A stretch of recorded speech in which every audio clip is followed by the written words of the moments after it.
Welcome to The Explainer. Today, we are going to break down what are probably the two most important words in all of economics. Seriously, these are the invisible forces that are constantly at play, deciding the price of, well, everything. Your coffee, your phone, even your house. So, yeah, let's dive right in. You ever wonder about stuff like this? Like, why does a random cold snap way down in Florida suddenly make your orange juice more expensive? Or how can a war thousands of miles away actually change the price of a used car right here? It seems weird, right? But the answer lies in this incredibly powerful engine that's always humming in the background of our lives. And here they are, the two big ones, supply and demand. And you know, this cartoon gets it exactly right. You really can't have one without the other. They're locked in this constant dance, this sort of push and pull that sets the price and the quantity of pretty much everything you can think of. Okay, so to really get how this works, we've got to start with one side of the coin. Let's start with us, the buyers. In economics, all of our wants, our desires, our willingness to actually go out and buy something, well, that's called demand. So let's break down the buyer's side of this thing first. And it all starts with something that's, well, it's pretty much just common sense, right? It's called the law of demand. Think about it. If the price of something you like goes up, you're probably going to buy less of it. And if it goes on sale, you'll likely buy more. That's really it. When the price of a good rises, the quantity that people demand falls. Simple as that. So here's what that looks like on a graph. This is what we call a demand curve, and this one belongs to a person named Catherine. Just look at how it slopes downward. See? When the price is high, say $3, she's not interested. But as that price starts to fall, look what happens. Her willingness to buy, the quantity she demands, goes up. That's the law of demand visualized in one simple downward sloping line. Okay, now this next part is absolutely crucial, so stick with me here. We have to understand the difference between a change in quantity demanded and a change in demand. It sounds the same, but it's not. A change in quantity demanded is just a movement along that curve we just saw. It's caused only by a change in the price.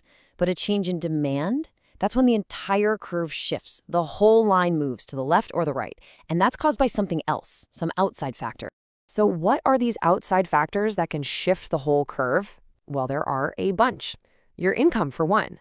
You get a raise, you're probably going to buy more stuff at any price. The whole curve shifts to the right. Or the price of related goods matters too. If frozen yogurt gets super expensive, more people might switch to ice cream. Or think about your tastes. A doctor comes out and says ice cream is good for you. Bam, the whole demand curve shifts right. All these things change the fundamental desire for the product.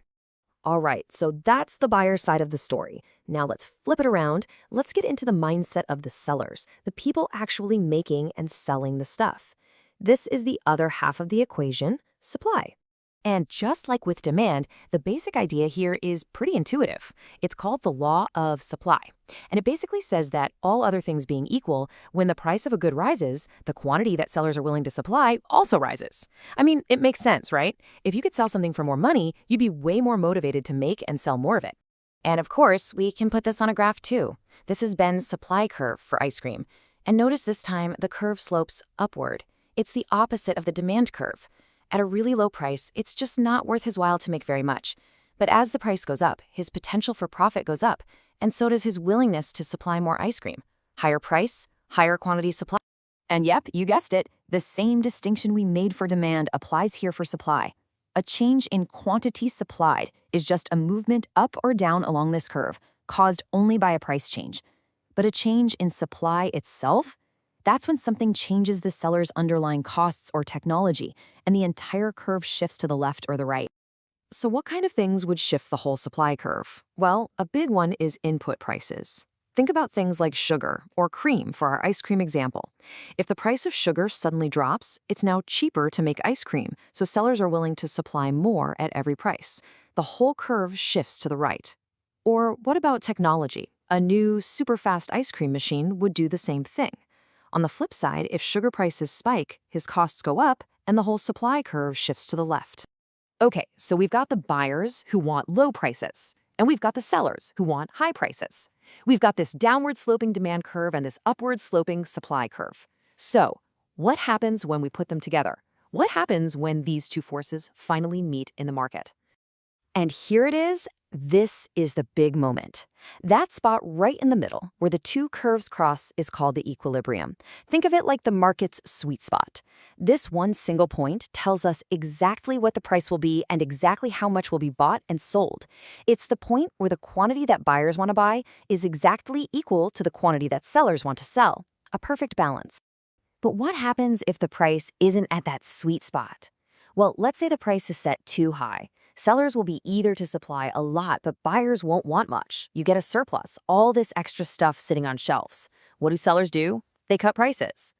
Now, what if the price is too low? Well, then you have the opposite problem. Buyers want a ton of it, but sellers aren't willing to make that much. You get a shortage, empty shelves, long lines. And what can sellers do then? They can raise their price. You see how that works? Both of those situations, the surplus and the shortage, create these automatic pressures that push the price right back towards that equilibrium point.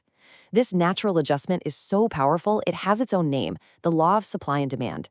It's this idea that the price of pretty much anything will naturally adjust until the amount supplied and the amount demanded are back in balance. So, now we've got our basic framework. We know how markets find their balance. But, the real world isn't static. Stuff happens. So what happens to our nice, neat equilibrium when some outside event comes along and just messes with everything? Well, we can actually predict what's going to happen using a simple three-step process. It works almost every time. First, you just have to decide, does this event affect buyers or sellers? In other words, is it a supply shift or a demand shift? Second, you figure out which way the curve shifts. Does it make them want more or less? That's a shift to the right or left. And then for step 3, you just look at your diagram and see where the new crossing point is. That's your new equilibrium price and quantity. Let's run through an example. Say we have a really hot summer. Okay, step 1. Who does that affect? Buyers, right? It changes their tastes, so it's a demand curve shift. Step 2. In hot weather, people want more ice cream, so the demand curve shifts to the right. Step 3. You look at the graph, and the new intersection point is higher and further to the right. The result? A higher price for ice cream and more ice cream being sold. Easy. Okay, how about another one? A hurricane hits and drives up the price of sugar. Step 1, who's affected? That's an input cost, so it hits the sellers. It's a supply shift. Step 2, it's now more expensive to make ice cream, so sellers are willing to supply less at every price. That means the supply curve shifts to the left.